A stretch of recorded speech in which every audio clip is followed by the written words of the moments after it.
captivating and action-packed, the Blood and Ash series by #1 New York Times bestselling author Jennifer L. Armentrout is a sexy, addictive series, perfect for fans of Sarah J. Maas and Rebecca Yarros. Chosen at birth to usher in a new era, Poppy's life is not hers. A maiden in solitary, waiting for the day of her ascension, Poppy would rather be with the gods, fighting the evil that took her family. The entire kingdom rests on her shoulders when Hawk, a god bound to protect, enters her life. He tempts her with the forbidden, a kingdom. Blood and Ash, a thrilling, steamy escape, available in print, ebook, and audiobook. You disgust me. Everything you stand for. Freedom scares you. Freedom. You don't want freedom. You want chaos. Chaos for everyone but you. Ruin the galaxy and then run back to your ridiculous wig and little workshop. How confident you are.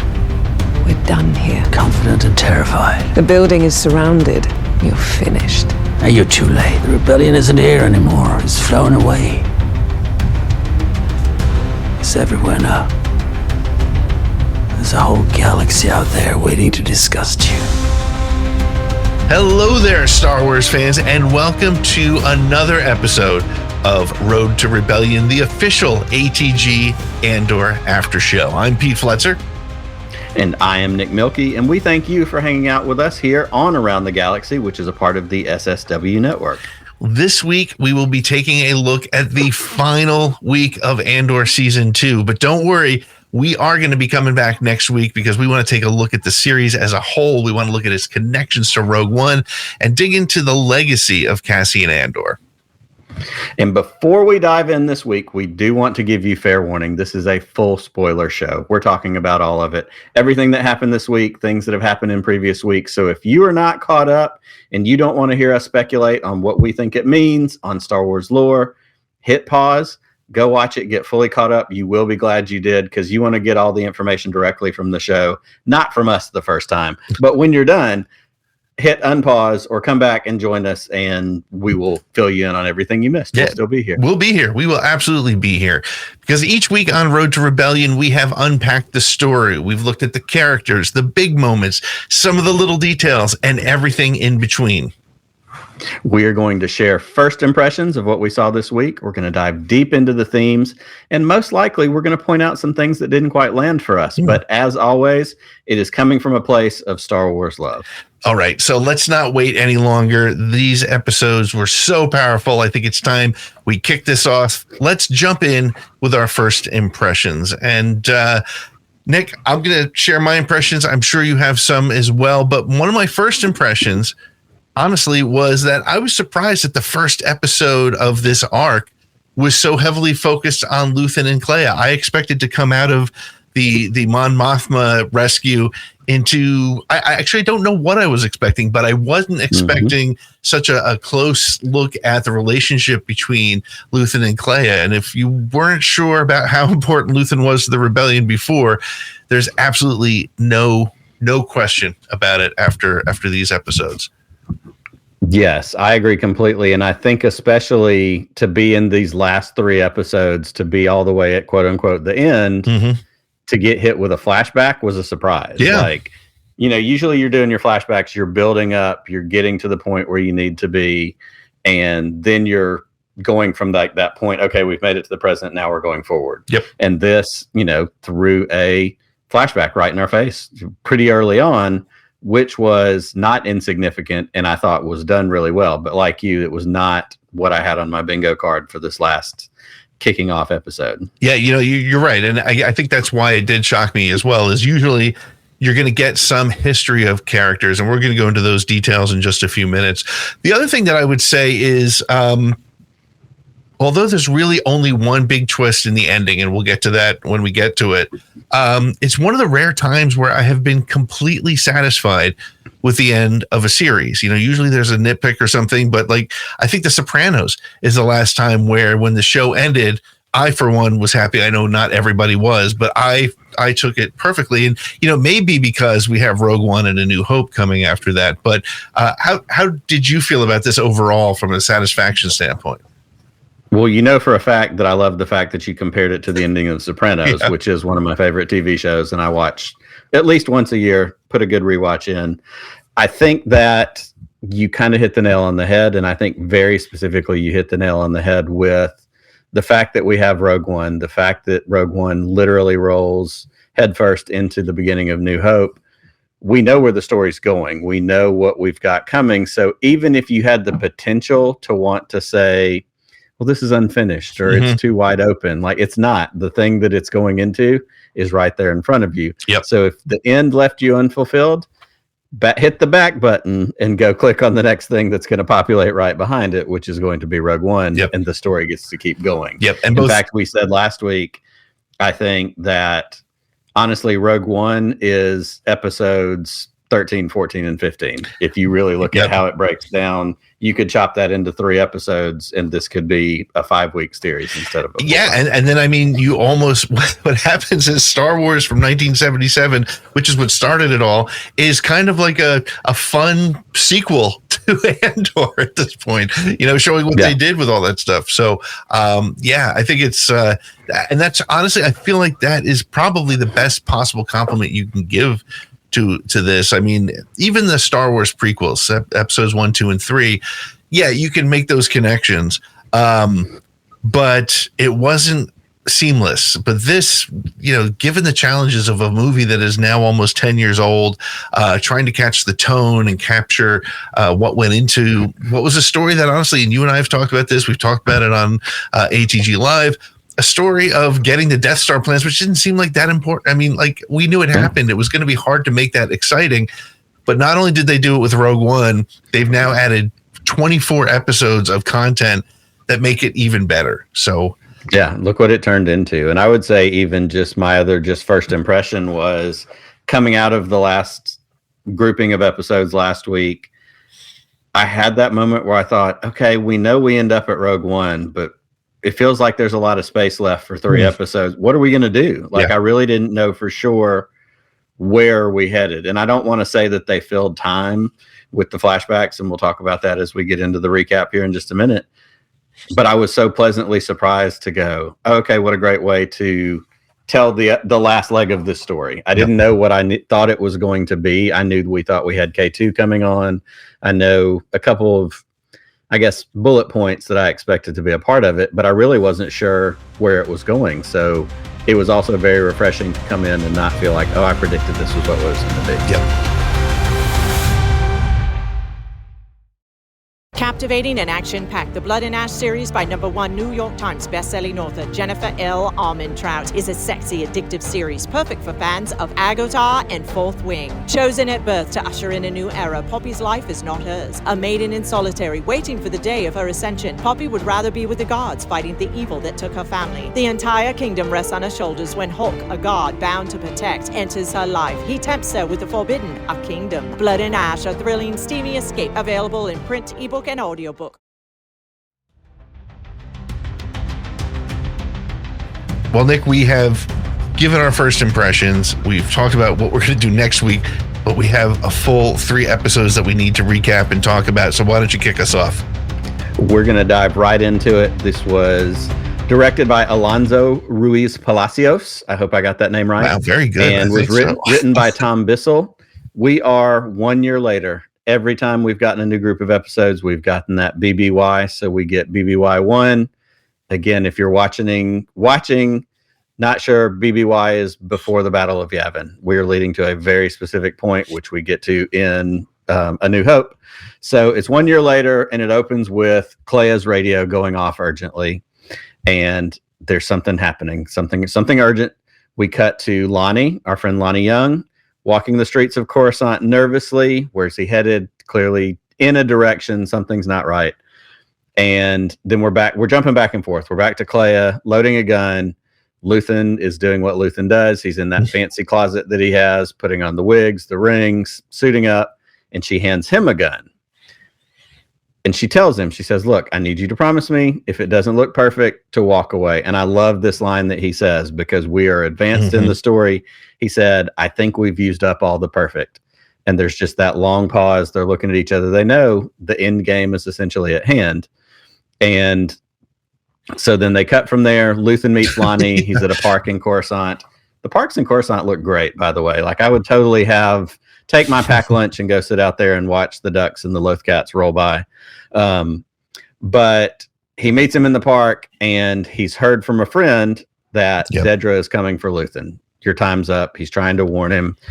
And then Lonni confesses the bigger thing, which is he's been burned. They figured it out. They know that he was an inside guy, and he's also figured out what's going on, but he's trying to protect himself. He's looking out for the safety of his wife and his daughter. And he tells the Emperor's energy program is a lie. All of it. The rebellion on Gorman was a front from the start, a cover to strip mine the planet for some mineral that they need. They're not looking for partisans on Jeddah. They need kyber crystals, the crackdowns, the public order, the labor camps, Scarif. Fronting for what? A weapon. Orson Krennic's been building a secret weapon for over a decade. And then we cut away, and then we cut back, and we have off-screen Luthen shoots and kills Lonni, because obviously Lonni is compromised. This is what happens. It's very Cassian at the beginning of Rogue One, if we look at it from that standpoint. And as if we needed to lighten up this heavy scene of this guy who's put his whole life on the line for a rebellion, he's found by a Lothcat, just bobbing along, walking with its owner in the park. And so we get a little bit of joy. So for all you Lothcat lovers out there, this one was for you. For me, this whole thing, this is like, it's no longer shocking in this Rogue One Andor universe for somebody to be shot because they know too much or it's over. And I think it's also really important because it's setting up what's going to happen in the rest of this episode as well. But I was still, I mean, we knew Lonni couldn't live through all this. He's the Imperial mole, but I was sad that Lonni was taken out. I was really hoping that they'd be able to get him and his wife and his daughter off planet into somewhere safe. But I mean, honestly, this was really the only ending that existed for him, I think. I agree. And I love that. Same thing. I had this kind of soft spot in my heart for Lonni as this guy trying to do something good, trying to help out. But also, how do you not love a character in Star Wars whose name is just Lonni? Like, this is like Sanford and Son, 70s. Like, these are names we grew up with, and we're going to throw it in the Star Wars. I'm all about that. Well, the next thing we see is Kleya and Luthen together, and Kleya is doing something that it makes sense. Just repeating over and over: Gorman, Scarif, Kyber, Krennic, Urso, super weapon based in Scarif, so that she can't forget this stuff. This is the details that need to get to the next level, whatever that may be. Luthen sends her off to wait for him because he's going to go back to his to the shop to burn the communication system, literally.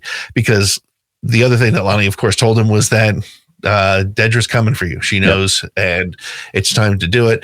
And she pushes back. She says, "Let me go and do it." And he says, "I just need you to be there waiting for me." So he heads back to the shop and he begins burning the comms with some sort of acid. And then the shop bell rings. And I don't know why I didn't see this coming, but it was so cool to see Dedra standing at the door. And he goes into his full on Luthen Rael sort of act, complete with sort of the floating across the store. It's just so funny to watch because you're waiting for somebody to crack. And she claims that she's been passing the shop for a long time and always wanted to visit. And he says, "You have no idea how happy that makes me." And they make some small talk, and she asks if anything in the store is a forgery. And so he shows her a knife that he claims is still not known if it's real or not. And then she asks if he owns all the pieces.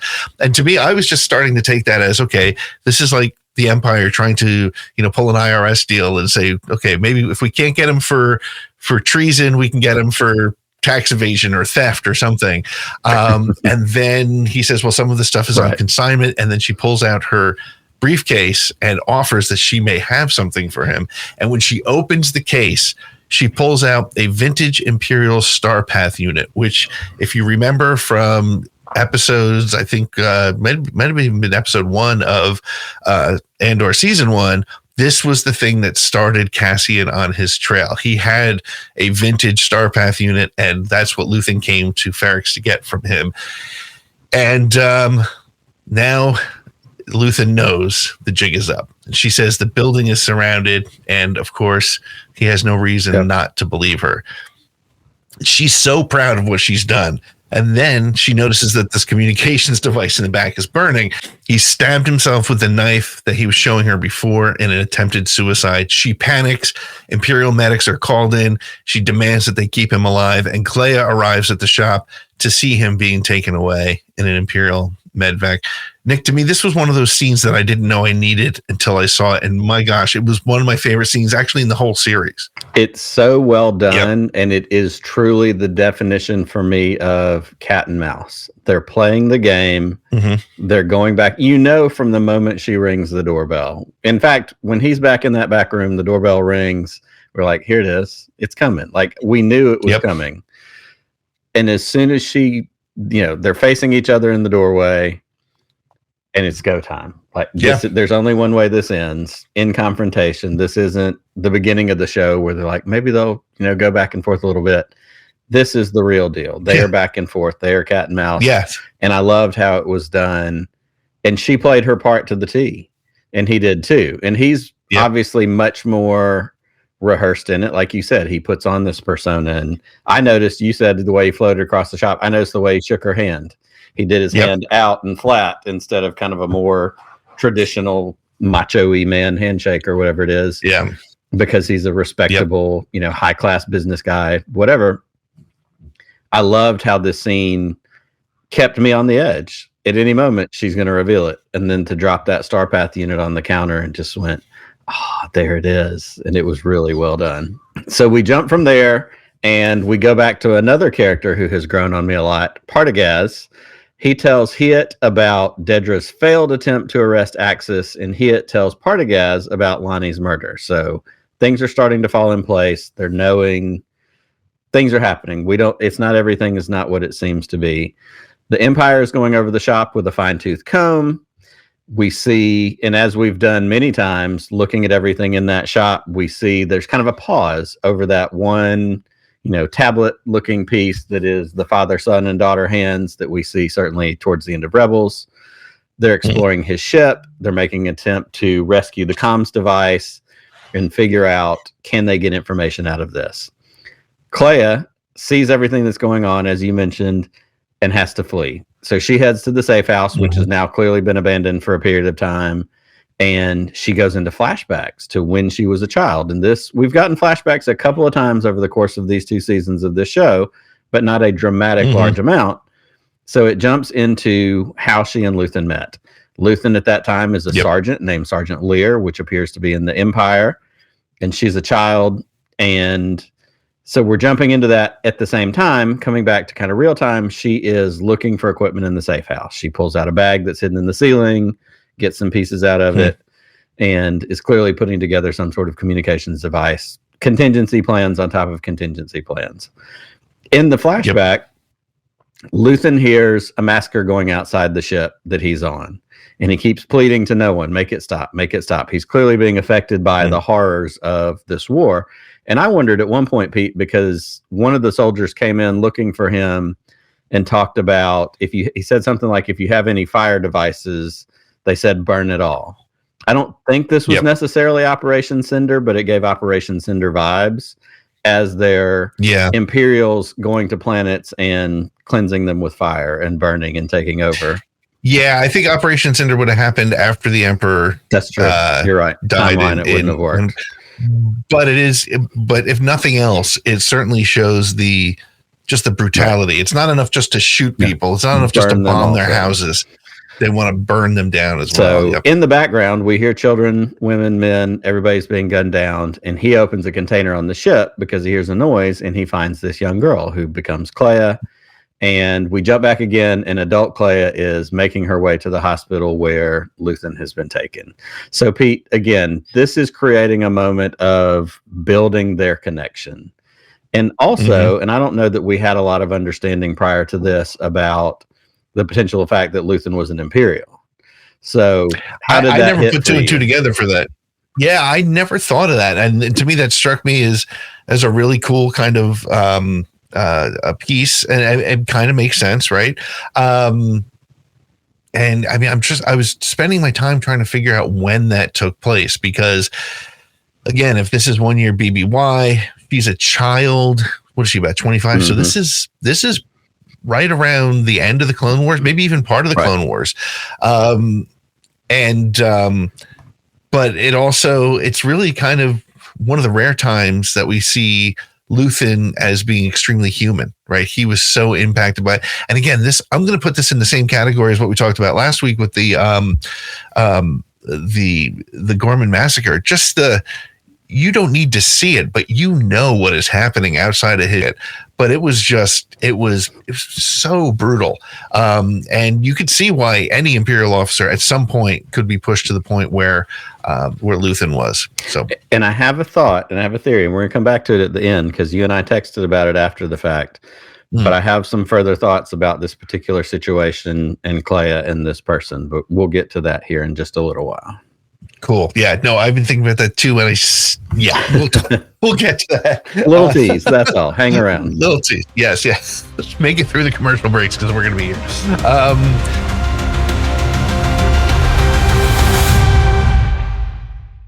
Captivating and action-packed, the Blood and Ash series by #1 New York Times bestselling author Jennifer L. Armentrout is a sexy, addictive series, perfect for fans of Sarah J. Maas and Rebecca Yarros. Chosen at birth to usher in a new era, Poppy's life is not hers. A maiden in solitary, waiting for the day of her ascension, Poppy would rather be with the guards fighting the evil that took her family. The entire kingdom rests on her shoulders when Hawk, a guard bound to protect, enters her life. He tempts her with the forbidden, a kingdom. Blood and Ash, a thrilling, steamy escape, available in print, ebook, and audiobook.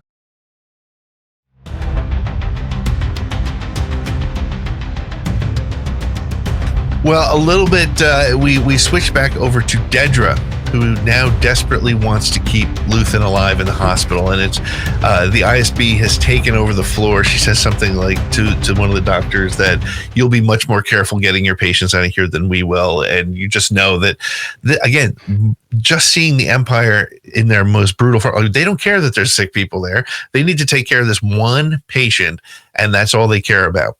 Well, disguised as a patient, Kleya moves now across the hospital, and then she breaks into a locker and takes a nurse's uniform and puts that on. She's watching the ISB activity so she can figure out exactly where Luthen's being held. Again, I think this is one of the things, and I said it in my non-spoiler review,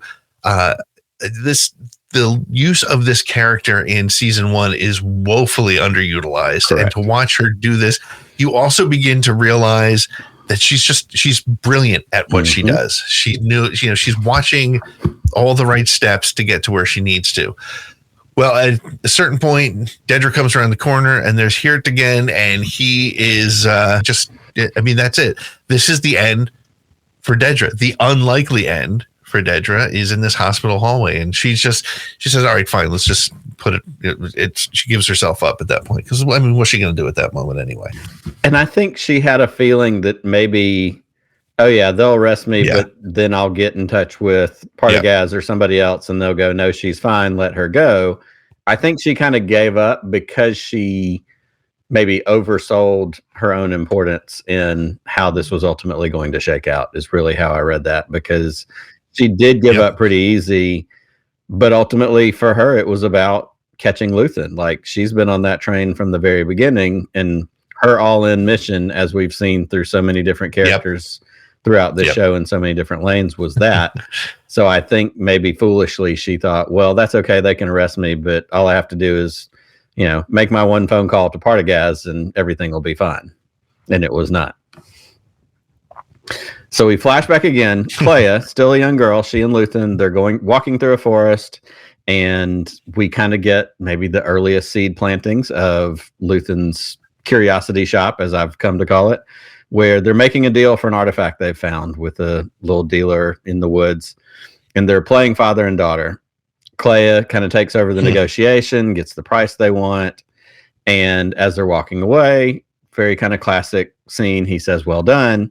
She says, am I your daughter now? And he says, when it suits us. So they've invested in a partnership. I've taken you as my ward. Let's see what happens from here. So we get another flashback. They jump again, and they're selling a Deveronian victory necklace on another world. And the Empire has a presence on that planet. So she witnesses innocent citizens taking down to a firing squad, And she catches up to Luthen and asks when they start fighting back. When do we start fighting back? We have. By walking away. We fight to win. That means we lose. And lose and lose and lose. Until we're ready. All you know now is how much you hate. You bank that, you hide that. You keep it alive until you know what to do with it. And when I tell you to move, you move.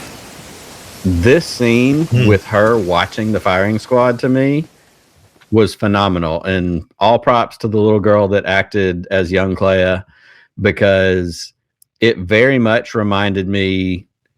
It kind of reminded me of Arya in Game of Thrones. It also kind of reminded me in the beginning when Ned Stark is, decapitating whoever it was for running away from the wall. And they tell, I think it was they tell John, or maybe they tell the other younger brother, don't turn away. Watch. He'll notice if you don't watch. Kleya made the decision. Like, Luthen didn't make her watch. Kleya made the decision to watch these people get shot. But in her eyes, in that actress's eyes, you could see her hardened for the rest of what was to come. And I thought that was a really powerful moment. Yeah, I think you're right. And I think it's that thing where he could have grabbed her and hid her and shielded her from that moment because he knew it was coming. But he opted to let her go ahead and watch it. And I think he knew it was one of those critical moments. And as ugly as it was good for her to see it, I guess. But it's also interesting too. These two back-to-back scenes were great because it showed him hardening her and preparing her for this life that they were now going to have to be committed to. She was going to, you're my daughter when it suits us. And she doesn't cry. She doesn't get upset. He says, I didn't mean to upset you, but she's fine with it, or at least pretending to be, which of course is that sort of that step toward, hardening your shell so that you can handle this hard life that's ahead of them for sure. Well, then there's another flashback and looks like Naboo. They don't say it's Naboo, but it's Naboo. It looked a whole lot like Naboo. So in my head canon, it's 100% Naboo. Correct. And they're sitting in this beautiful cafe and they look across the lake and there are Imperial tanks lined up across this bridge. And Luthen tells her he needs her to be sure that she's making a choice to live the life that they're living. And she says to him, why are you doing this? You're afraid. And he responds, I'm only afraid of what I'm doing to you. And this is, again, going to that, building that relationship and making sure that she is the person she'll need to be. She says she knows what she wants, and then he hands her a detonator as if to say, okay, if this is what you want to do, go ahead. And as she's about to take it, he takes it back from her. He presses the button and the tanks explode. There's screams and panic, and he just says, we'll be leaving now. We made our choice. And it's interesting that he didn't let her do it, but he knows she was ready to do what she needed to do. And I think that was all he needed. He didn't need her to be a killer yet, but she's ready to be one as needed. And then, of course, this mirrors what's happening right now on Coruscant because she's detonated multiple levels of medvacs across the hospital and uses this as a distraction to finally get up to Luthen's room. And she sees him. He's on life support. And she approaches his gurney in this room, this big, stark white room, which is a common theme, not only just for hospitals, but just for the Empire, just how soulless it all is. And she disconnects the machines and his life monitor slowly fades and she sheds a tear and she watches him die, but she knows she had no other choice. And she gives him a kiss on the forehead and makes her escape. And that's the end of that episode. Nick, I don't know, maybe when I've been watching this, I've just been missing some obvious things because I feel like I'm like, oh, I should have caught that. I thought she was going to save him. Right. I thought she was going to try to get him out. But then when she started disconnecting the machines, I knew that was her only real choice. He wasn't strong enough. And even if he did survive, they were going to catch him again. Yeah. And that was her only choice. I think it goes to, and I think we set her up for exactly that moment, watching the firing squad, showing that she's really willing to push the button. He didn't make her do it because at that point, it's like as a parent, you and I have had moments where we've said, are you ready for this? You've got one that's going to be driving. I've got some that are going to be, are you ready for this? Here's your chance. But sometimes you don't have to make them do the thing. You just want to know if you need to, you can. So she's set up through these flashbacks for us to be able to go, she recognizes the game. She realizes what's at stake. And to go back to earlier in the episode, he said, we've used up perfect. There's not a perfect escape. There's not another way for this to go. So she does what she knows he would have wanted her to do. And I think that's the other part of it. She was with him long enough and from a young enough age that she went, this is what he would have told me to do, or he would have done for me, or whatever that might be. So very, very powerful. Yep, you're 100% right on that. If it was her on the gurney, he'd have done the same thing. Yep, that's a really great point. Captivating and action-packed, the Blood and Ash series by #1 New York Times bestselling author Jennifer L. Armentrout is a sexy, addictive series perfect for fans of Agotar and Fourth Wing. Chosen at birth to usher in a new era, Poppy's life is not hers. A maiden in solitary, waiting for the day of her ascension, Poppy would rather be with the guards fighting the evil that took her family. The entire kingdom rests on her shoulders when Hawk, a guard bound to protect, enters her life. He tempts her with the forbidden, a kingdom. Blood and Ash, a thrilling, steamy escape, available in print, ebook, and audiobook. Yep. So that, as you said, was the end of episode 10. That brings us right to episode 11 as we keep this thing going. He arrives at the hospital and wants access to the security logs after telling his assistant, I love this, make sure all of this is blamed on Meero. This is all Dedra's fault. This is very much the ISB for sure, as we've watched the interplay between all these different members of the ISB, is the stereotypical CYA situation. It's not me, it's somebody else. I don't know. I wasn't there. Don't ask me. Everybody's trying to cover. Krennic has Meero in a questioning cell. This is such a great scene. Krennic, and I love that classic, like pushes the button, turn the cameras off. Time to go in there and talk. Nobody else gets to do this. He enters, asks, who else knows? And she says, about what? And he responds, what single thing would drag me into this forsaken basement? Say it. Say the word. She relents ultimately and says, Death Star. And he presses, who else knows about this? And she starts in. She knows what he's after. She said, I'm not a rebel spy. And he responds with, at the moment, that's the only plausible scenario. He asks about Lonni. When did she give him his code cert? Yep. And she is shocked to find out that he even had it. Like, she didn't know that her code clearances were compromised. Krennic continues to press, and we didn't get enough Krennic in this series. I'm just going to throw that out there as a light critique, because I know how much you and I both like that character. But these scenes were very much chewing up the scenery. He continues to press her, and he said, who told you about Galen Erso? And what she admits, which I did find this a little bit fascinating, she admits that she had received intel bundles by mistake and didn't report them, but like had been going on for a period of time, like just kept getting them. And of course she's curious, and she's a climber, and she wants to move up and be important. So she read them, whether she admits to reading all of them or not, because she says, I only opened a couple. And it's that concept of scavenger, which is kind of interesting. As that whole thing happened, you realize that she hasn't gotten maybe necessarily the access that she wants, but she's scavenged to find all this stuff. And given that stuff, if you're a scavenger and some questionable intel comes across your table, you're gonna have a look at it, and you're gonna save it. And of course, as we know, that turns out to be a horrible mistake. Didn't bode well for her. So. She also learns during this process that Lonni spent 3 hours the previous night logged in on her account. So he tells her, and I thought this was such a great line, if you're not a rebel spy, you missed your calling.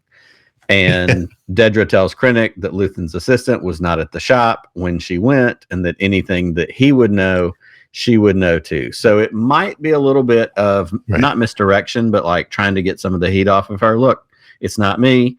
I know he's in the hospital, but there's somebody else out there. At this point, she is defending herself with everything she has, and that's about the last club she has in her bag. And you're right too about the about this being the best Krennic stuff, maybe we've ever seen. It was 5 minutes of, as you know, I don't have to say it, Orson Krennic is my favorite Star Wars character in the Disney era. And this was just like, I felt like those scenes were for me. I just wanted to watch them over and over and over. He was just so perfect, because I think one of the things that's interesting, and maybe we'll get into it later, but this is not a terrible time to bring it up, is we're seeing Krennic at the height of his power, right? I loved him in Rogue One when he was sliding down, when he had lost control. And now we see why, because all these pieces were falling out. He wasn't just delayed in launching the Death Star. All this shit's happening around him, like keeping it quiet. Yeah, it's just mess after mess. So I thought this was great, because he was great. So, well, Kleya makes it back to the safe house, and she starts bringing out equipment so she can send a signal to who will understand it to be Wilman on Yavin. Wilman's girlfriend, Adrena, found the signal responder under their bed. They're not supposed to have a signal responder. There's not supposed to be any unregistered sort of communications, but he needs to find it and he needs to listen. So this is where Cassian are playing some poker type of game. It's not Sabacc, but it was fun to watch him play, and it was really cool because now you get to understand. Like, I feel like they were using these games to train K2 to be more human, or not even human, but just to be more part of the squad. And it was just, again, 5 minutes of K2, Melshi, and Cassian just having fun. And it was also one of those few moments you see in the Rebellion where they can actually relax for a minute. It's a rarity. And I thought the thing I found the most fascinating was you're playing a game with a droid. Right. Like, this is a computer. This is someone who is literally programmed in actual real life to be good at these things a million times more than you as a human or a whatever. Yep. But they're playing a bluffing game. Yeah. And bluffing is not a droid thing. Like, that's a human emotion. And and it was just fun to watch, because they're even just like if we're having poker night with our buddies. Yep. They're like, you don't have any more tens. Yep. Like, they say that to him and he's like, and all props certainly to Alan Tudyk and what he does, but literally the design of K2, and I have more to say about this later, the design of the face of that droid with those eyes literally can express every single emotion from something that is essentially static. And it's fascinating to me. Well, it's funny. I didn't think about it until you just said it. And I think it's a really, you often forget, like I always used to say when I was an English major in college, like, did F. Scott Fitzgerald really put all that symbolism in it, or did we just have to search for it in The Great Gatsby? And in this case, this may also be one of those really great pieces of writing that shows, what is the rebellion versus the Empire. The Empire is this organized, structured thing, and the only way to beat them is to do something they don't expect. And bluffing is doing something that the robot doesn't expect. So that's it's a human versus a machine. Yeah, that's heart versus a head kind of thing. That's a great catch. Well, Wilman comes in, he interrupts, and he shows them that they're getting this signal. They're not sure exactly who it's from, but they know it's coming from something that K2 decide that they need to get out of there. They need to go follow up this signal and see what's happening. And rule follower K2 is he had one of my favorite lines of the episode where he says, "I've been counting the number of orders we've disobeyed. Would you like to know how many? 17." And it's just K2 in his way. But because they didn't file a flight plan, it's going to bite them later. And they essentially stole a ship to go track down a Luthen Rael mission. Then back at ISB, Krennic and Partagaz tell Hirt that he needs to issue Kleya's image as far and wide as possible. Partagaz says, just tell the people that she's got a disease. She left the hospital with an infection that's going to kill anyone she's in contact with, just to increase the urgency without having to say what she really did. And after Hirt leaves, Partagaz says to Krennic that he was supposed to be done with the Death Star by now. And it's a miracle they've kept it as quiet as long as they have. Again, this goes to the exact thing that Krennic is dealing with in Rogue One. And, it turns out, again, long-term to be his downfall in Rogue One. captivating and action-packed, the Blood and Ash series by #1 New York Times bestselling author Jennifer L. Armentrout is a sexy, addictive series perfect for fans of Agotar and Fourth Wing. Chosen at birth to usher in a new era, Poppy's life is not hers. A maiden in solitary, waiting for the day of her ascension, Poppy would rather be with the guards fighting the evil that took her family. The entire kingdom rests on her shoulders when Hawk, a guard bound to protect, enters her life. He tempts her with the forbidden, a kingdom. Blood and Ash, a thrilling, steamy escape, available in print, ebook, and audiobook.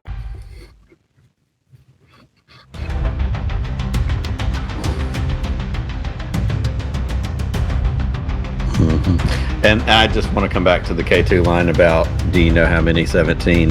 Another great callback to in Rogue One when he says, do you want to know the chances of whatever it is that's going to happen? And he just goes, it's high. It's a very droid thing, and that's what droids do. They do math and computations. 3PO did it all the time. Yep. 3,720 to 1. He's going to tell you what the odds are of whatever's going to happen, because these are whether you want it or not.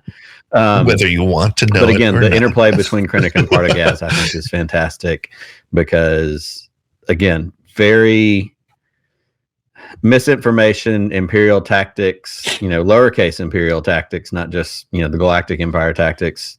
Okay, we're trying to get this person, just say she's diseased. She escaped with the hospital with an infection. Like, put everybody on high alert. We don't have to say why. We get that in other series. We get that in Kenobi when they put out the looking for Obi-Wan Kenobi, and they put his face out on the little message in the town that they're in. Put it out there. We don't care. Just make something up. It doesn't matter. We just need to get that person back. All go, no quit. Yep.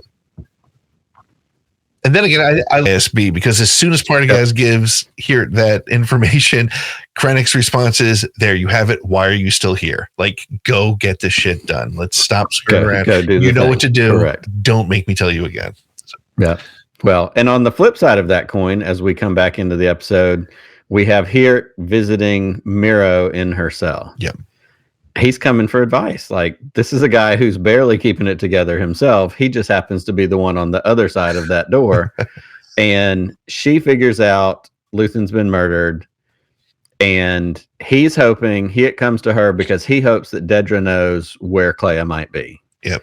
And Dedra says to look at the old records and see what they can learn from the radio that they pulled from Ferrix, because she's been on this for a very long time. She has been trying to track him down. So if anybody's going to know, she's going to be the one that is going to know. Yep. We jump to Yavin.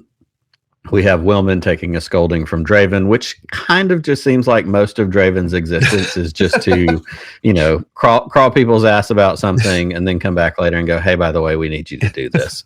But Luthen calls and you come running, he says. And Wilman reminds Draven that none of them would be here without Luthen, the base, the rebellion, any of it. And of course, that response didn't go over super well, and Wilman is confined to his quarters. Cassian, with the signal device, sends a signal back to Kleya upon arriving at Coruscant, and the communications lead for the Empire, they're cleaning out Luthen's shop, they're trying to figure this whole thing out, manages to get a signal on the old burned up comms board. So now, again, the chase is on. Cat and mouse. How close are we going to get to tracking them down? Pete, with Dedra and Hirt going back and forth, it really stood out to me that, like, it could have been either one of them flipped on either side, one in the other person's position. Did that read that way for you? Yeah, I think so. But I in a way, I kind of put this on, Dedra sort of prided herself on being so sort of detail oriented, but she left so many little strings here and there. And, here to me is just sort of a junior Dedra. He's just doing everything he can do to get to that next level. And, I think at the end of the day, at the end of episode 12, I imagine Hirt has moved up multiple levels as a result of the toppling tower above him. So, right. Yeah, but you're right. I mean, they could have, if she had played the card slightly differently, he would have been taking the fall for all of this, and she wouldn't be where she is. So, well, here takes a shuttle over to the area where they believe the signal is coming from. That signal that came in from Cassian sort of tipped where Kleya was sending it from. And so, of course, Cassian, Melshi, and K2 have landed their U-Wing. And they tell K2 to wait in the ship as Cassian and Melshi make their way to the safe house. As the Empire arrives, they scramble all the communications in that area. And suddenly, K2 and Cassian and Melshi can't make contact with each other just as Hirt's shuttle lands. And again, there's a K2 lane, just is all he says. Cassian and Melshi make it to the safe house just as the Empire is starting to triangulate the location. They know approximately where it is, but they don't know exactly. And it's just, just as that happens, it allows Kleya and Cassian and Melshi to have some conversation. Kleya tells Cassian about the weapons program. She does not want to go to Yavin because she knows the way that part of the rebellion feels about her and Luthen. She doesn't want to go there. She wants Cassian to take it back. She knows she won't be welcomed by the rebels. Meanwhile, K2 decides that if he can't reach Cassian, the next thing to do is just go and find him and help him, because he's going to need help because he can see the Imperials coming in. He breaks into the shuttle, kills the soldiers that are inside. The Imperials start to close in on the safe house. And suddenly, that's the end of episode 11. Again, a good place to end it. But thank God we have the next episode ready to go, because I don't think I could have waited 7 days for that. Could not have waited. And just to go back to the character design of K2SO, in that moment when he realizes that the radio is not working, and like you said, he says, but you can see it on the face of this non-expressive face. And it's the same way in the Last Jedi when Leia says to 3PO, wipe that scared look off your face, or nervous look, or whatever she says to him. Yep. And you're just like, the face doesn't change, but you can see exactly what she's talking about.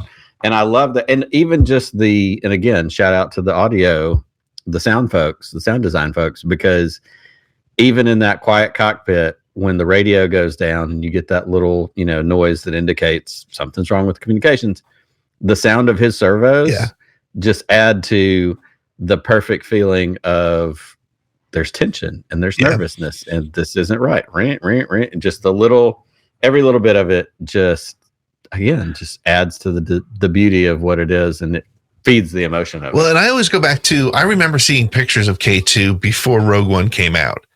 And I don't know I don't think you and I were talking yet then. It was it 2016? So it was a while. It was before even the podcast came out. But I remember I was like, that's a really weird and unoriginal design. Same. I thought it just looks like a battle droid of some sort, something. And again, to your point, the fact that he can, just by moving the little white lights in his eyeballs, makes all the difference. So great character. It does it every time. Yep. So we jump directly into episode 12, and Kleya, they're in that safe house, and says, Yavin, after all of this, what a bitter ending. Just a little bit of a slap in the face. Yep. Like, seriously, I have to end up there? Yep. And Cassian says, you are keeping Luthen alive. You need to see the place you helped build. You need to tell them what you told us. And this is something that Cassian has grown more and more into, which is seeing the value in all the people and all the participants in this rebellion, which I'm going to talk about in a little bit. But K2, he's on the rescue path. Yep. He has murdered the crew of that Imperial shuttle. He's damaged their communications. I love that where they're monitoring it from across Coruscant, you see the ship go red, like all the vitals are gone. Yep. There's nobody left here. Kind of classic horror movie, like last one clicked off. Kleya packs up and is ready to leave just as the Empire reaches the door of the safe house. The Empire throws a stun grenade and a gunfight ensues. Partagaz is monitoring, asking for more troops, but apparently they are all out looking for the disease warrant, so they have kind of messed themselves up. They sent people away when they needed them. In the meantime, K2 is on his way to Cassian, Melshi, and Kleya. He picks up here, who has stayed behind the gunfight. And I loved when they pulled up and they were kind of doing the whole, like, don't worry, you can stay behind us. We'll protect you. And he put on his little flak jacket, stormtrooper armor. But that's not going to help because K2 picks him up and uses him as a human shield, walking down the hallway, taking multiple blaster shots. Captivating and action-packed, the Blood and Ash series by #1 New York Times bestselling author Jennifer L. Armentrout is a sexy, addictive series perfect for fans of Agotar and Fourth Wing. Chosen at birth to usher in a new era, Poppy's life is not hers. A maiden in solitary, waiting for the day of her ascension, Poppy would rather be with the guards fighting the evil that took her family. The entire kingdom rests on her shoulders when Hawk, a guard bound to protect, enters her life. He tempts her with the forbidden, a kingdom. Blood and Ash, a thrilling, steamy escape, available in print, ebook, and audiobook. By the way. And Cassian and Melshi watch as troops are shot outside the door of the safe house. And just again, very classic K2 sticks his head in the doorway and he says, Cassian, I've cleared a path. Very matter of fact. Just letting you know, you're fine. It's time to go. Yep. So Melshi carries Kleya, and then he and Cassian and K2 return to the U-Wing, and they make their way out of Coruscant. And I love the shot of them flying away as you see those Imperial little transport police, vehicles coming this way as they're going that way. Just that very traditional, like, just in the nick of time, getting away. Yep. And I think what's interesting here, too, is we're only, 10 minutes into the episode at this point, but I think at that point there's a switch as you're watching it. And I don't know if you picked it up too, but I was like, this is where sort of the recap and the end starts to happen, right? I feel like there's no more action that's going to happen in the next 30 minutes. It's going to be set up from here. But what's amazing about this show is this is some of the most entertaining setup I've ever seen. And I think that's it for gunfights and battles and that whole thing for the rest of the show, but it's just all set up so well. But back on Yavin, Saw is speaking to Mon Mothma, Bail, and Draven via hologram, and it's very reminiscent of a scene in Rebels, which we'll talk about in some of the lore connections. And Saw says, whenever I'm being scolded for troubling you, I'm reminded that the rebellion is bigger than all of us. And yet when you feel inconvenienced, all I hear about is how small and fragile it's become. And Mon tells him that they know he's on Jedha picking off Imperial transports, and that's making things difficult for all of them. And then finally he says, how many more meddling squealers have you sent my way? And now this is great for what I loved about it was now I get why he's so paranoid. By the time you get to Rogue One, he doesn't trust anybody who's coming in that door. And it's not just because of the rebels or because of the Imperials. He doesn't trust the rebellion either. So he said, he finishes the conversation by saying, if only you could fight as well as you lie. And man, that that the partisans are just not a good fit for this rebellion. And again, we'll talk a little bit about a scene from Rebels. And I think it was I think it was put in here for those that didn't see Rebels. That's my impression of it. Right. Someone enters the room and says that Admiral Raddus is requesting support as the missing U-Wing is coming in hot and requesting a landing. Draven arrives in the control room and Raddus tells Draven, you're lucky Merrick's away. He'd go shoot him down himself. And you all remember Merrick from Rogue One, who led the battle into Scarif. X-Wings engage the U-Wing. They don't fire, but they escort Cassian and the U-Wing to a safe landing. And they're greeted by a whole handful of troops. They take Kleya to the sick bay and they instruct K2 to power himself down and the ship until further notice. And Cassian tells Draven that he has important news. Yeah, and this is another one of those classic. Everything so far has been classic K2 moments. The X-Wings are patrolling and escorting them, and he just waves out the window with his little robotic, like, hey, guys. It reminded me, too, of in Rogue One where he says, if they're destroyed, he'll survive because he's a robot. And here he says, I intend to tell them I was kidnapped. He's just like... Yes, exactly. Yeah, I'm not taking the human side of it. And I love what you said earlier about, what is the training? He says in Rogue One, Cassian says, he just says whatever comes into his circuit. It's a byproduct of the reprogramming. Yep. I love that there's just this kind of slightly wild card, glitchy droid who, he may say something, he may be human. We don't really know. Exactly. But it's so good and it's so fun. So we have Draven. He escorts Cassian to a meeting with Mon Mothma, Bail Organa, Raddus, Senator Pamlo, and Senator Jebel. Cassian admits that leaving to rescue an old friend was wrong, but returning recklessly was a result of what he learned. Well, let's have it, Captain. Luthen Rael had a source in the ISB, a supervisor. He was hidden there for years. Yesterday on Coruscant, Luthen was called to an emergency meeting. The source told him he just learned that the Emperor's secret energy project was the cover story for the manufacture of a weapon. The energy project? That's hardly a secret. We've been funding it for years. Without details or inspections. What kind of a weapon are we talking about? I don't know about the weapon. Then what's the point? Let him finish. Luthen was told that there's a connection between the Gorman destruction, the Kyber mining on Jeddah, and an Imperial engineer named Galen Erso. Jebel says it sounds like a paranoid fantasy, but Cassian makes it a point to say, Luthen died for this. Right. Let's not belittle or minimize the sacrifice that this man makes. Luthen Rael died for this. And how has that been verified? Are you serious? Captain? The problem, Captain, is Luthen. I know you share a long history. Both of you. It's hard not to wonder if your judgment here might be less than objective. I'll have to disagree. It's everything I know about Luthen that makes me believe this is real. So Pamlo says, if Luthen's death has been verified, which is very insulting to Cassian, obviously. Yep. And Bail presses saying that Luthen is the problem with the story, and that Cassian and Mon Mothma's connection make them less than objective. Pamlo says he's been a thorn in their side since building the alliance. Cassian, of course, is getting angrier and angrier. And he says, do any of you have any idea how much you owe him? Jebel rubs his eyes, dismisses him. Cassian says it's insulting to watch people who have given a fraction of what Luthen has to this rebellion. And then Bail shares that over the last year, they had heard that the ISB was onto Luthen, which we kind of knew, of course. Yep. And that it's just as easy to believe that Luthen was being played as it was anything else. His secrecy, his inability to collaborate, the doubts he created made everything unbelievable. And I think this is a really fascinating place for the storytellers to put, not only us, but to put the rebellion.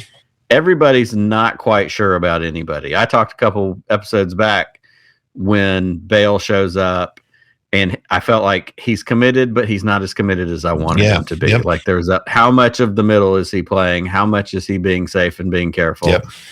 And we see some more of that. So at this point, it's kind of standoff. Everybody's got a pistol in each hand and everybody's pointing one at somebody else, waiting to see who's the first one that's going to shoot, which just continues to fuel the fragility of what a rebellion is, especially when we're comparing it to Saw Gerrera. And, you know, just go crazy, just go kill people, just go shoot things. But Mon Mothma's trying to be the voice and the difference in all of that. Yep. It's interesting, too, the setup of showing her disagreeing with Saw at first, but never really disagreeing with Luthen. And, you know, it's funny because I remember watching Rogue One, and you may have felt this way, too, but it was so frustrating to watch Pablo and Jebel or however you say his name, and other senators be like, no, we can't do anything about this, and just sort of taking that back seat. But watching this and understanding why they may not trust information, it's because of the way they've gotten this information. It just doesn't necessarily always make a connection. And you know, you get, and this is one of my observations for later, you understand why maybe it kind of makes sense. Bail saying, you know, hey, if the Empire is about to get him, the best way to flush him out is to give him some big story and get him to panic, and that'll flush him out. So the story of this weapon could very well just be a story. So it was really interesting to make those connections. And again, kudos to Tony Gilroy and to Bissell, who wrote this particular episode, to make those connections and to make it feel like you get it. It's no longer just sort of this vague, we don't trust him. I know why they don't trust him. I don't like it, but I get it. So I think that's great. So they confine Cassian to his quarters because that's what Draven does. And while walking back to his quarters, Draven tells Cassian that Tivik, who we meet in Rogue One, is his connection to Saw, and he has sent 3 urgent messages from Kafrene in the past 10 hours. We're now starting to, if you saw Rogue One, you're now able to start making specific direct connections. Mon then visits Vel and tells her that Luthen is dead. And Mon tells her that she needs something from Vel, one more sort of a spy mission. She says that Cassian brought back some information. She won't tell her what it is because she wants him to tell it to Vel, and Mon wants her to tell her if she should believe it or not. And then Cassian tells Will that Luthen is dead and that he made it worth it. Vel visits Cassian, who pours a drink for them to share and a toast to Luthen, and then they list off all the other people who've sacrificed for the rebellion and drink a toast. And Vel says, Mon wants to know if your Luthen story is real, to which Cassian replied, very similar to what he told them before, he died for it, and that Kleya wouldn't lie about it. Captivating and action-packed, the Blood and Ash series by #1 New York Times bestselling author Jennifer L. Armentrout is a sexy, addictive series perfect for fans of Agotar and Fourth Wing. Chosen at birth to usher in a new era, Poppy's life is not hers. A maiden in solitary, waiting for the day of her ascension, Poppy would rather be with the guards fighting the evil that took her family. The entire kingdom rests on her shoulders when Hawk, a guard bound to protect, enters her life. He tempts her with the forbidden, a kingdom. Blood and Ash, a thrilling, steamy escape, available in print, ebook, and audiobook.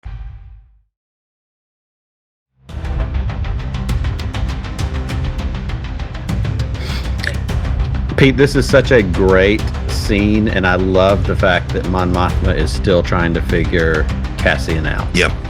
And she says, I want you to help me believe him. Yeah. So she sends Vel on this little, fact-finding, see what he'll tell you. And then I want to know if it lines up with what he told me. Right. Because the rebellion is fragile, and the rebellion is fragile at almost every point, even going forward from here into Rebels, into New Hope, into everything that's happening, because rebellion is built on spying. Rebellion is built on betrayal. Rebellion is built on having people on the inside. So you're never entirely sure. Yeah, we had people on the inside of the Empire, but who does the Empire have on the inside of us? Right.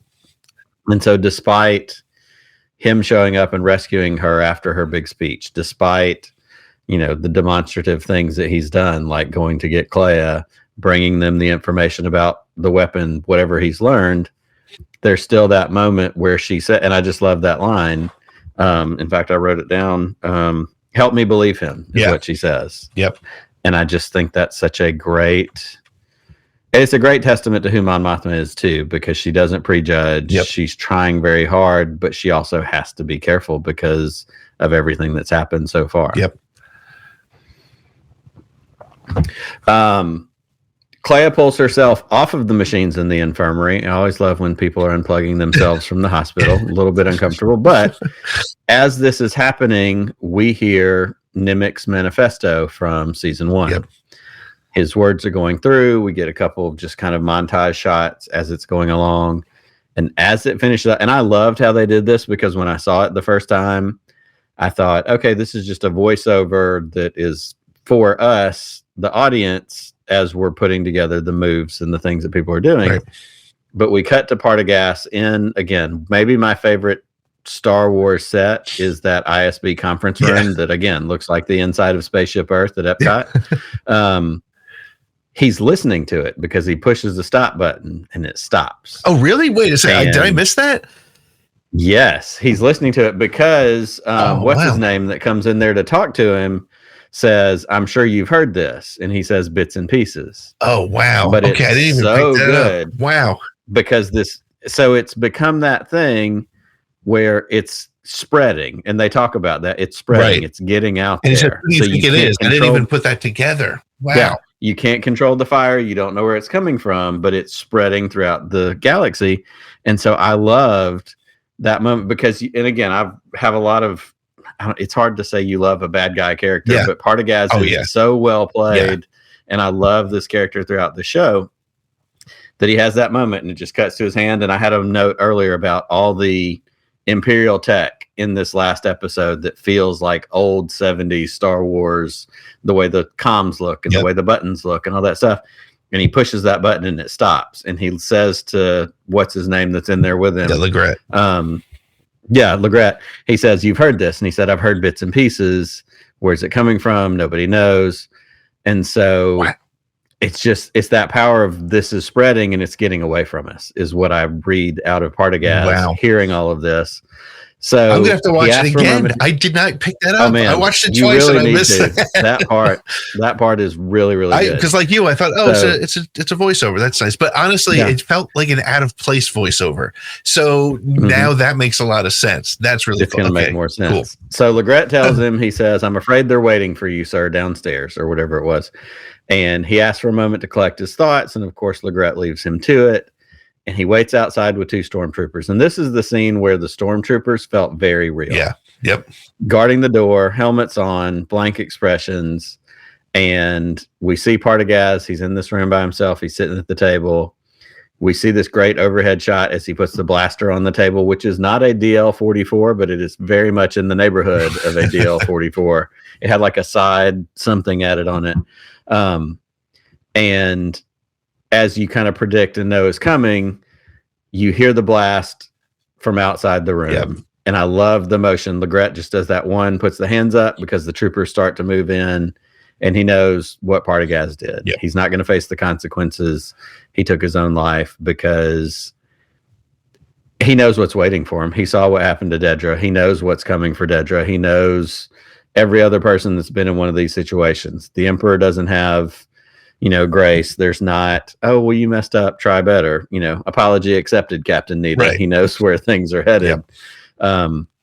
But it was a great scene, and it was very, very powerful. Yeah, it makes me, one of the things that I started to think, and I might have even said it in our show last week, I can't remember, but I thought if we were going to get crazy sort of cameos, it was going to be this episode. And I thought we might have seen him walked before either Vader or the Emperor or both. And that would have been so, but it was so unneeded because you're right. They were, I would imagine it was probably Vader he was going to see, right? Because Vader's the enforcer. Right. Vader was going to shut it down.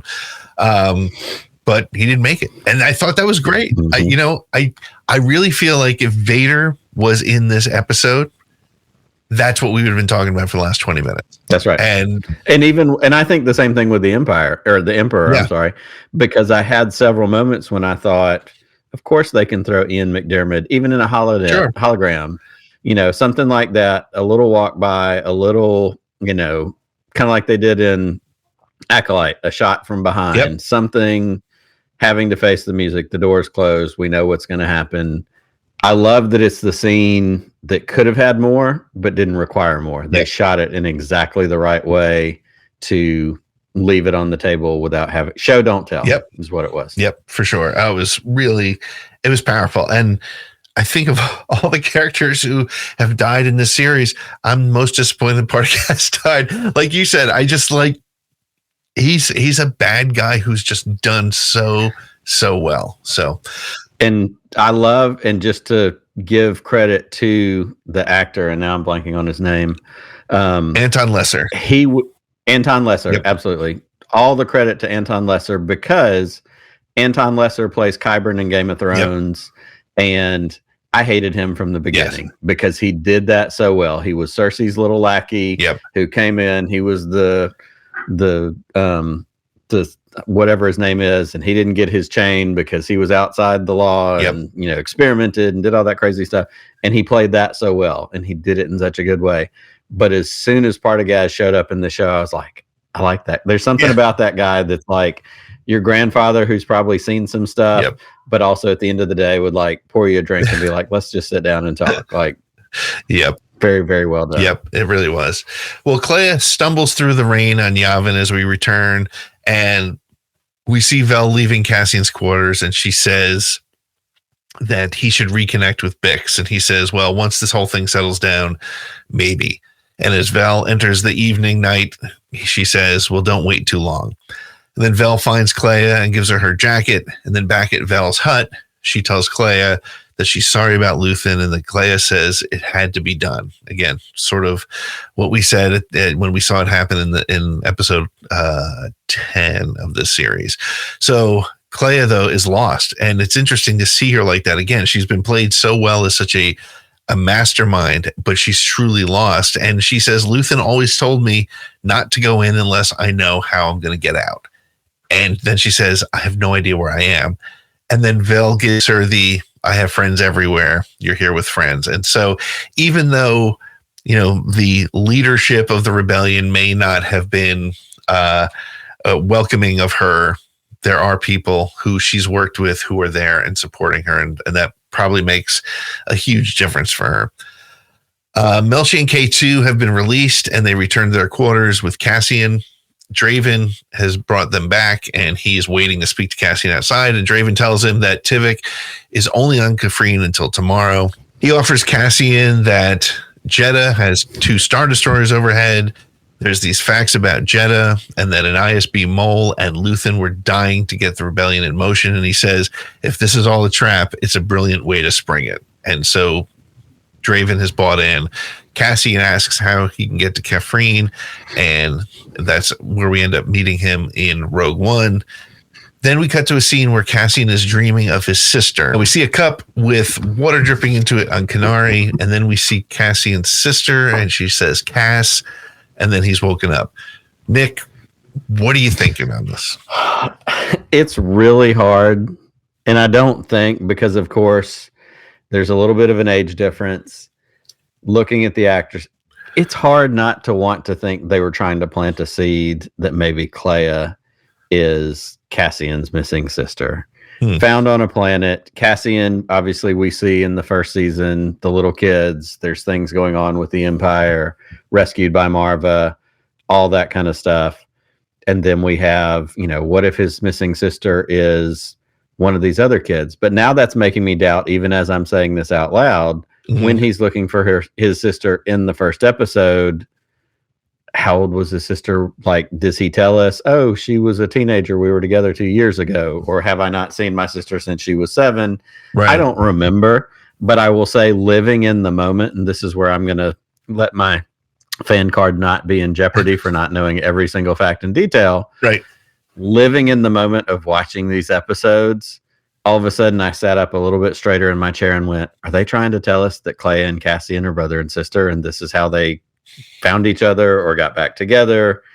It was done in such a way to just leave you wondering, which is also the most fun. I don't think it's her. I don't, because I feel like that would be, I mean, of course it's classic Star Wars to have a brother and sister reunite and that sort of thing, but I think it's just another sort of reminder of why he's doing everything. Because after he talks to Bail, that's when we start seeing kind of everybody else throughout the show and sort of what happened with them. In a way, it's kind of, to me, I saw it as they're sharing that because they want to show you how his journey started. And so he's been, because what did he say? I've been in this battle since I was 5 years old or whatever in Rogue One. So, but again, who knows? I mean, it's like the Sopranos ending. It could have been. And, if that's, somebody's headcanon, if that's your headcanon, that's awesome. Go for it. That's totally legit. And if nothing else, maybe it's just sort of a reminder that they both lost someone or, but yeah, no, and they did it in a way that's vague enough so that anybody can read into it the way they want. So, and if this were a Twitter conversation, I would tell you you're wrong and that you're an idiot and you don't know anything about Star Wars. But I'd say, I mean, it's a legitimate possibility. So, who knows? It was fun. It made me pay attention, and it gave me just another like, ooh, this could be a something. So yeah, and it was also a point. It was also a point at the show where they could have. There was still enough time for them to make that connection too. So, right. When K2 wakes him up, he says, the man you do not like is here, and it's Bail Organa. And Bail tells him that General Draven has your orders. Meet your contact and do it quickly. And Cassian asks what changed, and Bail tells him that if he's going to die fighting the Empire, he wants to do it going down swinging. Little did he know, a couple days later on Alderaan, he would die fighting the Empire. And Cassian tells him that he and Luthen would have gotten along better than he thinks. And Bail Organa offers what I think is the first and only "May the Force be with you" in the entire series. And I believe that is correct. Yeah. And I hate to harp on all the K2 great moments, but also when he wakes Cassian up and he says, waking up humans is always so weird. Like, it's just, I don't know what makes you think, oh, this should be the thing that a droid says in a Star Wars show. But whoever wrote that, cheers to you. And I'd like to buy you a beer sometime because it made me laugh out loud. Well, as we are cruising quickly towards the end of this episode, Cassian has gotten his orders. This is what I love about my man Cassian Andor. Before he leaves, he waters his plants. He takes the time, gets that watering can, hits a couple different plants on a couple different shelves. I live in a house full of plants. We're very planty people. I appreciate that. Of course, I appreciate it because I'm like, oh yeah, I have plants, and that's a dumb thing to connect to in Star Wars. But it also is, to me, a commentary on the state of Cassian Andor and where he is. He's not rushing out the door in a hurry. He's got a mission. He's got a purpose, but there's an order to things. And if the order is I water my plants, I put my blaster in my holster, I put on my cool jacket because I have a cool Star Wars jacket, he's going to do those things. He's not crazy and willy-nilly and calculated and spilling out the door hoping I have everything I need. Like, he is a professional. He is, who he has been billed to be all along. Yep. So he heads out to his ship, and it begins this great montage that wraps up this episode in the series. He passes Melshi and a bunch of other troops who are training in the jungles. They're running, they're doing PT, and we know we're going to see them fighting on Scarif and Rogue One coming up. We have Wilman and Drina. They're sharing a cup of coffee in a quiet moment. Mon Mothma and Vel are sitting with the troops over breakfast, which is a very different situation than her life on Chandrila, where she was royalty and nobility and all these big, cool, crazy things. We also see, and I thought this was a great callback, we see Mon's husband Perrin in the back of his limo being flown through the early morning light of Coruscant with Runai Skulden, Davos Skulden's wife, asleep and presumably hungover on his lap. He takes a drink, and I mean, you got to admire a man who's still slugging whiskey as the sun's coming up, but that's a different conversation for a different day. With the wife of his daughter's husband. That's right. That's right. Yeah, his daughter's mother-in-law. I had to literally go and look up to make sure that was her, because I was like, I know I saw her before, but I mean, it just tells you everything you need to know about Perrin, too. He's just living for the moment. They were probably out drinking the night before, and he doesn't care that it's, Davos' wife. It's a woman he's with that night, and that's the way things went. So it's just, yeah, it was, again, and to see the stark difference, to paint that versus where Mon Mothma is, I think is also very much the intent of that scene. Yep. Kleya awakens in the infirmary. Dedra sits down in the prison cell, which looks just like the prison cells that we saw in Narkina 5, where Cassian was, crying, upset. The lights go off, those red lights along the edge, which means don't step out of your little cubicle onto the floor, you'll get zapped. Yep. And Cassian's doing the hero strut. He's going across that landing area. And I love they take the extra beat for the Force healer to take note of him. Yep. She turns, that person is here. She's had the conversation about him. He nods her way. Then we see Saw and Jedha looking out that same window we see him looking at as he meets his demise in Rogue One. Star Destroyer in the distance. Cassian gets into the U-Wing. Krennic is watching the Death Star construction. Something else I loved about this is, of course, when we see Rogue One, we see the Death Star. We see the dish being put into place. But in this, we're a day or two ahead of that. So that big hole is empty. Like, it's on its way, but it's not there yet. It's like when they rolled the space shuttle out at Cape Canaveral. It's going to take a couple days to roll it down that big road and get it in place. Such great attention to detail. It was, I noticed that too. I was like, okay, wait a minute. Where is this? Okay, go. They did it right. And then Cassian and K2, they lift off from Yavin and they head into the atmosphere because we know they are headed for the Ring of Kafrene. And of course, K2, never without a comment, says, it's nice to have a flight plan for once. Like, oh, we're doing what we're supposed to. Yep, and funny that Cassian just ignores him. He's like, he's serious. I noticed there were several intentional moments, and we may talk a little bit more about K2 in a minute, but there were several moments when K2, almost like a puppy, would like ask a question or seek a response or a validation, and Cassian was just like all business, just no response, or all of that. So it just keeps it going. Captivating and action-packed, the Blood and Ash series by #1 New York Times bestselling author Jennifer L. Armentrout is a sexy, addictive series perfect for fans of Agotar and Fourth Wing. Chosen at birth to usher in a new era, Poppy's life is not hers. A maiden in solitary, waiting for the day of her ascension, Poppy would rather be with the guards fighting the evil that took her family. The entire kingdom rests on her shoulders when Hawk, a guard bound to protect, enters her life. He tempts her with the forbidden, a kingdom. Blood and Ash, a thrilling, steamy escape, available in print, ebook, and audiobook.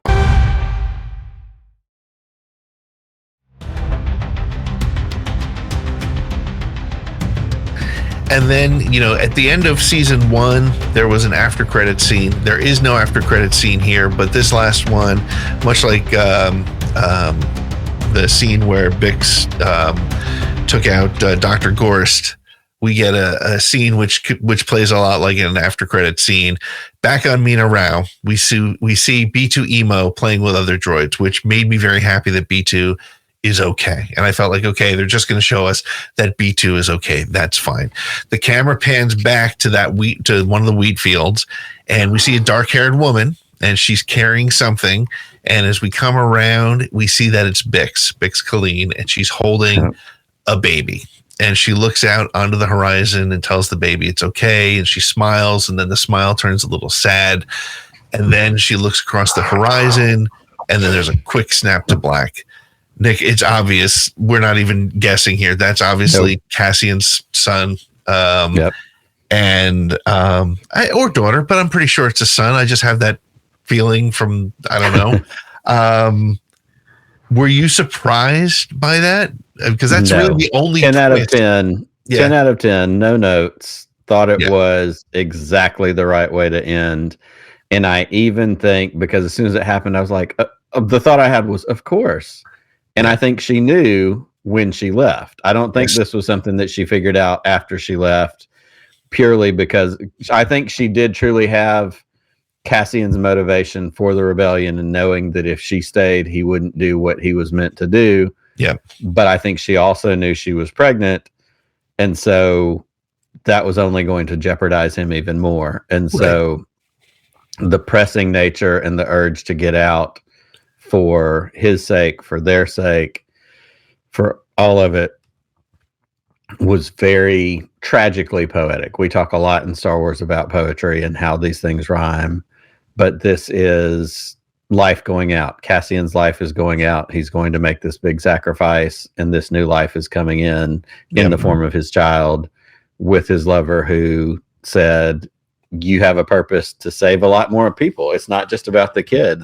His sacrifice, the 40 people that end up dying on Scarif, however many people it is, how many thousands of millions of lives does that save by the time the Death Star is blown up? So it's a very bigger picture moment that is told so well in such a small, beautiful, simple way of a woman standing in a wheat field holding a baby. I even picked up a little bit of similar angle to the looking out on the horizon that Cassian has at the end of Rogue One. And I think you're 100% right. I think she knew, and I think she knew that if she couldn't risk putting him in a situation where he had to make a decision between her and the baby or the rebellion, because she knew that, and she, maybe the Force healer convinced her that, it was something, he had a bigger thing to do, and whether he survived it or not, what really matters is that Empire needs to be destroyed so that this baby, his child, her child, could live the life they were meant to live. So, yeah. Absolutely incredible. Such a perfect ending. And again, it was the only twist. I didn't expect it, but it was perfectly done. A lot of times you see these sort of twists and you're like, oh yeah. Like for example, the end of Black Panther 2, and you find out that I felt like, all right, well, they're kind of just pushing that for a sequel, right? That kid's going to show up again in a sequel.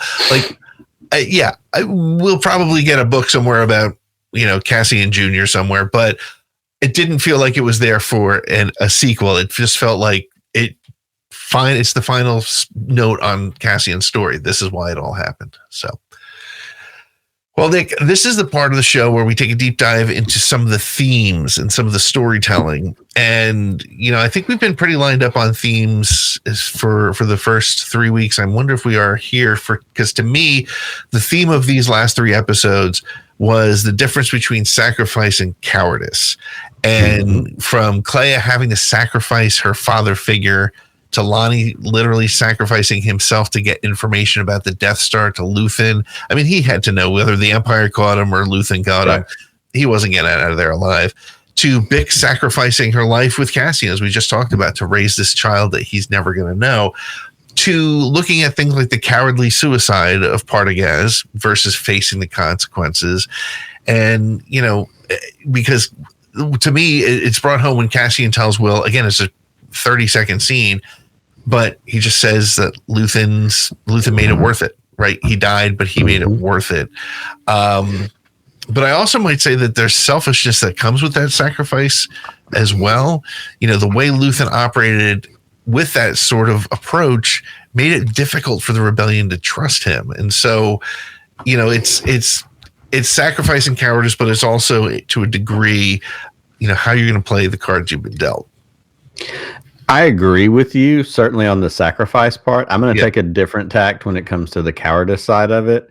And I do see some of what you're saying. I'm going to go with its sacrifice and the recognition of sacrifice. And the recognition of sacrifice played in what you said, Cassian telling Will Luthen's death, he made it worthwhile. Right. Cassian repeatedly is going back for Kleya, assuming or knowing that going for Luthen's gone, but he's bringing Kleya back because what is sacrificed? When he's having that conversation with Bail and Mon Mothma and everybody else, he's also saying, he's honoring those who have put things into this. Yeah. And I think the difference is probably painted most starkly is Saw Gerrera.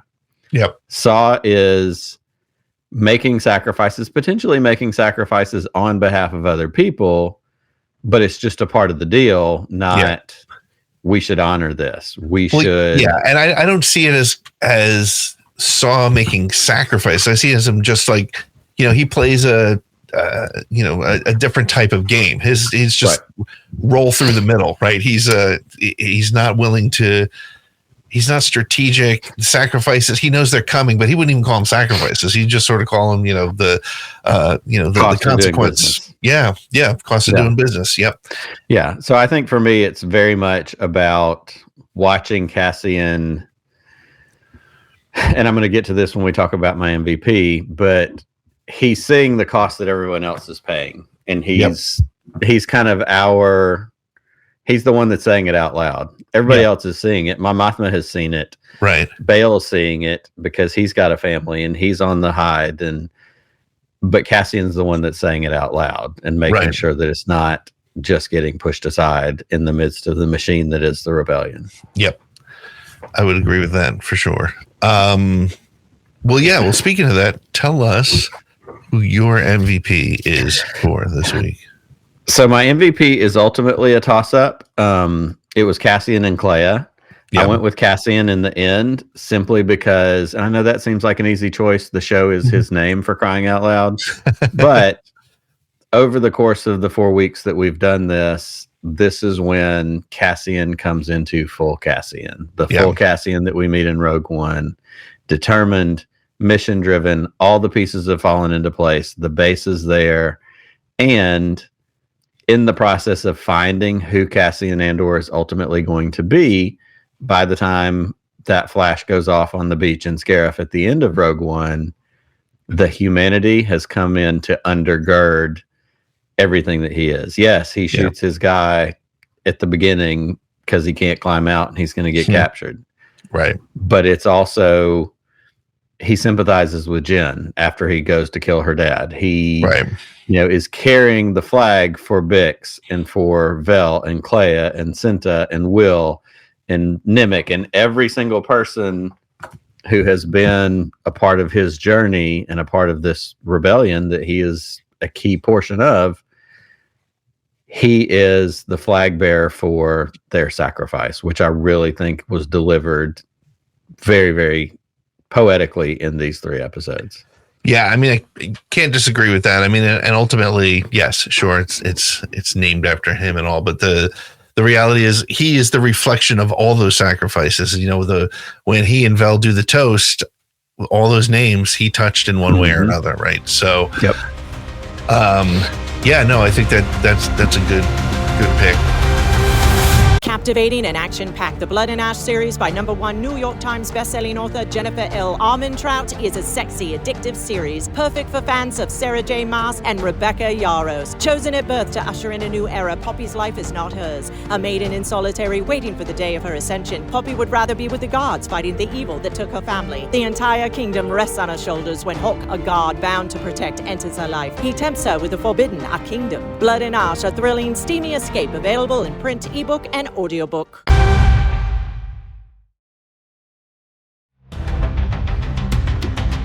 Well, you've got an MVP for us as well, and of course I know who it is, and I think most of our listeners will know who it is. But go ahead and draw that curtain back. Well, you know, I said I was going to pick him last week, and I have to stick to it. I have to stick to my guns, and so I'm picking K2SO, and not just because he's my favorite droid, but I love that from a storytelling standpoint. He is that direct connection to Rogue One, and he reminds us again that Star Wars and humor is the secret sauce to Star Wars, to the way you tell a Star Wars story. But not only that, he, much like some of the actions that some of our characters took, he made the decision to find Cassian and Melshi when the communications went down. And let's face it, if he doesn't do that, if he stays put, Melshi, Cassian, and Kleya are dead.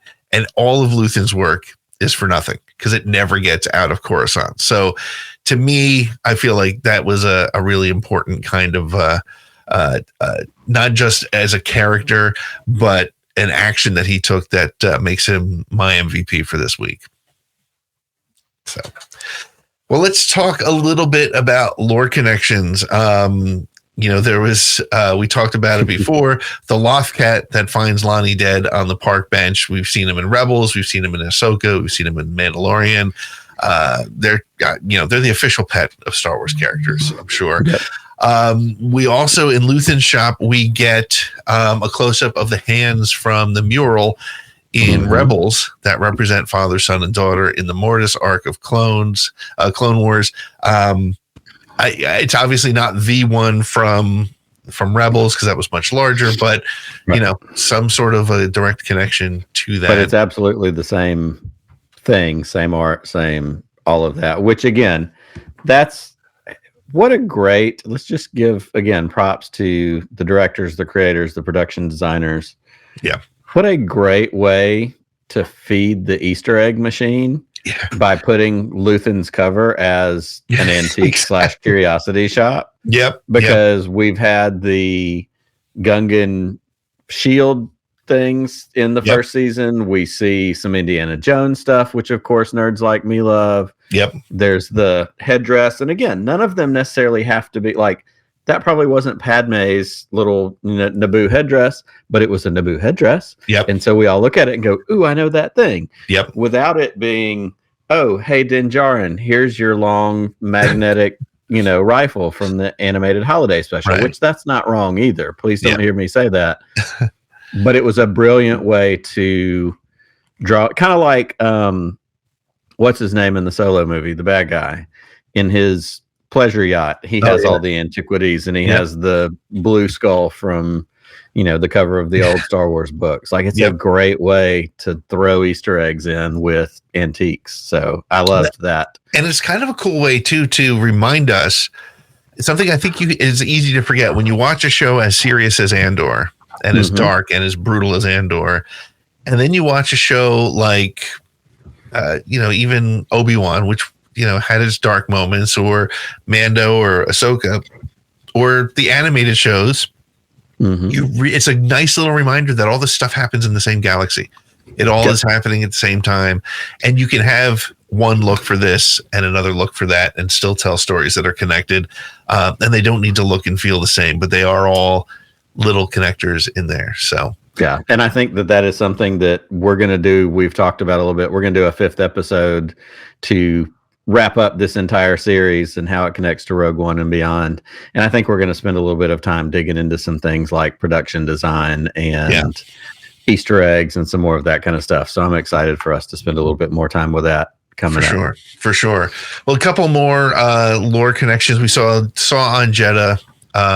Looking at the Star Destroyer, we talked about it. We saw Krennic overlooking the Death Star. This puts them in place for where we catch them at the beginning of Rogue One, and as well as Cassian's wearing the same exact jacket. I went and I checked that. I'm sure you did too. He's wearing the same thing. Mon Mothma's hair, the whole season, season 1 and 2. I was like, man, her hair looks great.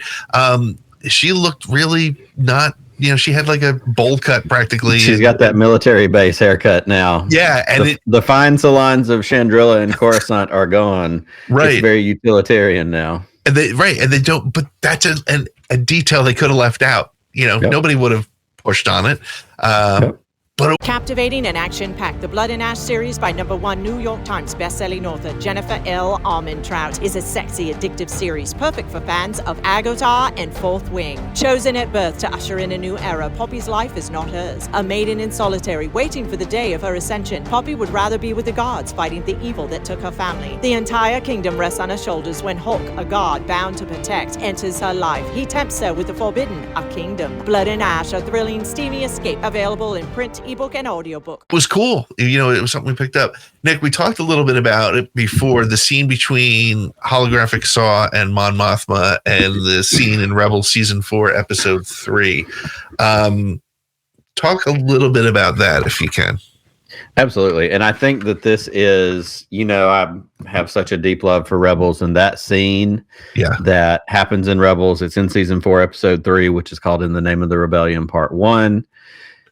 Is so good. And when we get Saw Gerrera in Rogue One, even in the lead up with Andor, this is somebody who he's spinning out, and we know he's spinning out. He's gone too far, and at this point Mon Mothma is trying to find the middle to figure out, can she help? Explain this. Tell me why whenever I'm being scolded for troubling you, I'm reminded the rebellion is bigger than all of us. And yet, when you feel inconvenienced, all I hear is how small and how fragile it's all become. This is more than inconvenience. Why should I believe anything you say? We know you're on Jeddah, Saw. We know you're picking off Imperial transports. We're trying to share what we hear about how dangerous that is making things for all of us. What you know, what you hear, poking at my window. How many more meddling squealers have you set my way? I'm trying to help you. You've already got an Imperial destroyer on site. Keep hijacking these transports and that will be the least of your problems. You have no idea where I am. Or your spies and infiltrators. You think I'd still be alive if I hadn't learned to bend them as I wish? It's the Empire that's after you, Saw, not us. If only you could fight, as well as you lie.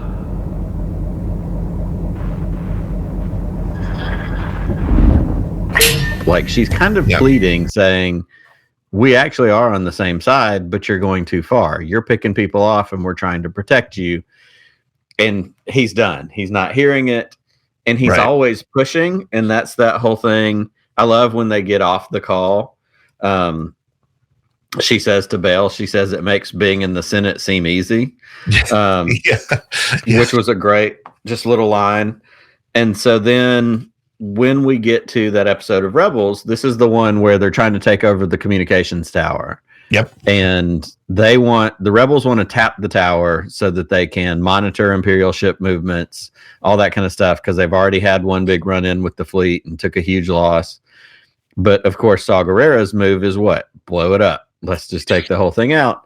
So after they've had this meeting, Kanan's out meditating, Ezra's out there talking to him, and it's not the R5 droid, but it's the one with the really tall, kind of pointed angular head, rolls out and plays this hollow video of Saw. Members of the Alliance to Restore the Republic. Saw.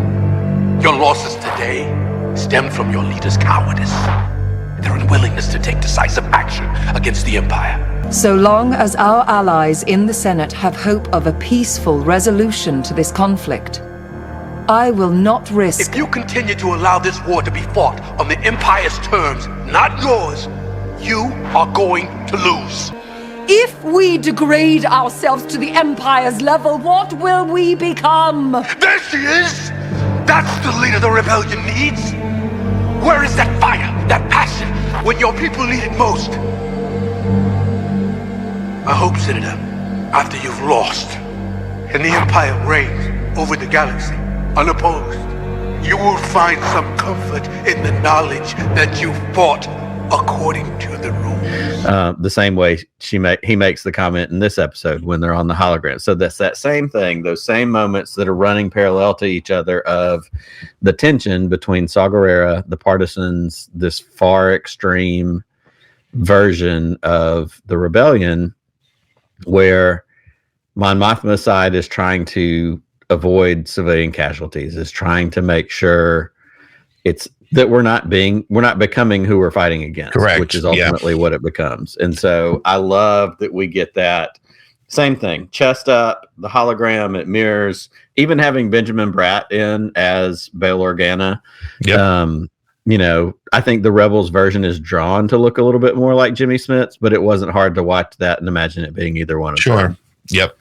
Yeah, and I think episode 4, well, season 4, episode 3 of Rebels, I think probably takes place very close in time before that. And I think knowing that and having seen I did look that up. They're both one BBY. They're both in the one area. It's just probably a matter of, a month or two, because I would imagine, obviously, the season 4 Rebels episode is a little bit after what we see in this episode of Andor.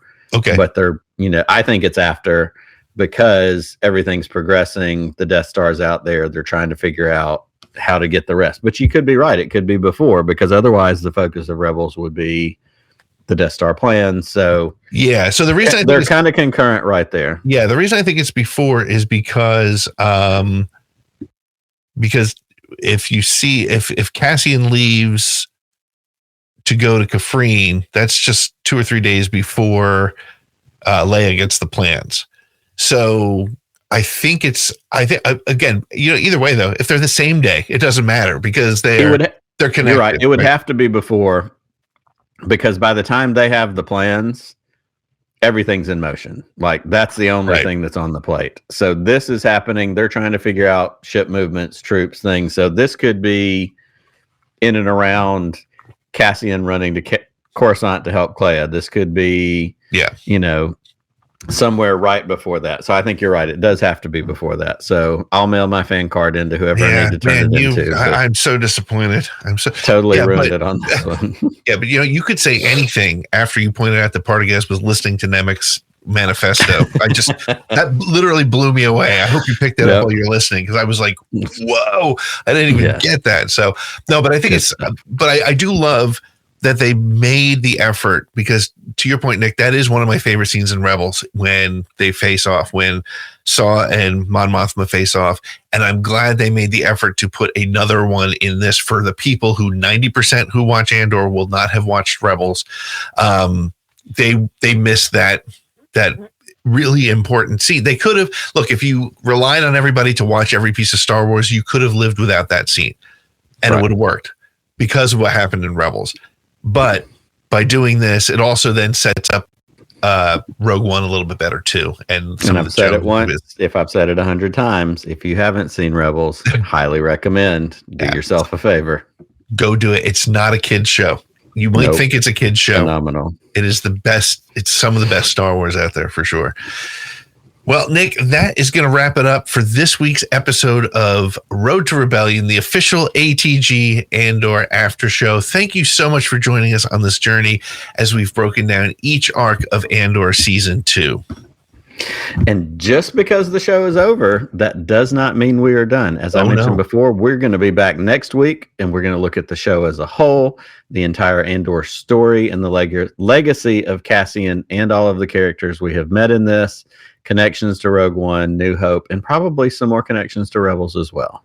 And now that you've watched all of Andor Season 2, leave us a voicemail at 504-321-1501 and tell us what you thought and we'll be happy to react to that as well. And if you're enjoying this show, make sure that you are subscribed to the Around the Galaxy podcast wherever you get podcasts. And don't forget, this is just one of the shows on the SSW network. And in addition to the Around the Galaxy podcast, you can also join us live every Thursday night on our YouTube channel. You can go to youtube.com/@the SSW network for all the Star Wars news of the week, celebrity interviews, and your calls and chats.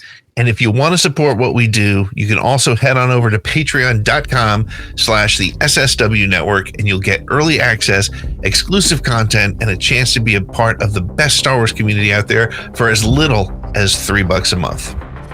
And we truly appreciate you, the listener. So if you like today's show, please leave us a 5-star review on Apple. Share it with your Star Wars friends. You've got a dad, an uncle, a cousin, a brother, somebody who likes Star Wars. Send them a link to the show. Tell them to check it out. And if you want to tell us what you thought about this week's episode of Andor or any of Andor, just like Pete said, you can find us on social media at the SSW Network, or leave us a voicemail at that phone line, 504-321-1501. We are always up for talking Star Wars. Well, that is it for this week. Thanks again for hanging out with us. And until next time, may the Force be with you. And this has been The Road to Rebellion, and we will see you next week. Road to Rebellion is copyright 2025 Pete in the Seat Studios. For more information on this show and other shows in the SSW Network, please head over to the sswnetwork.com. Audio clips are copyright 2025 Lucasfilm.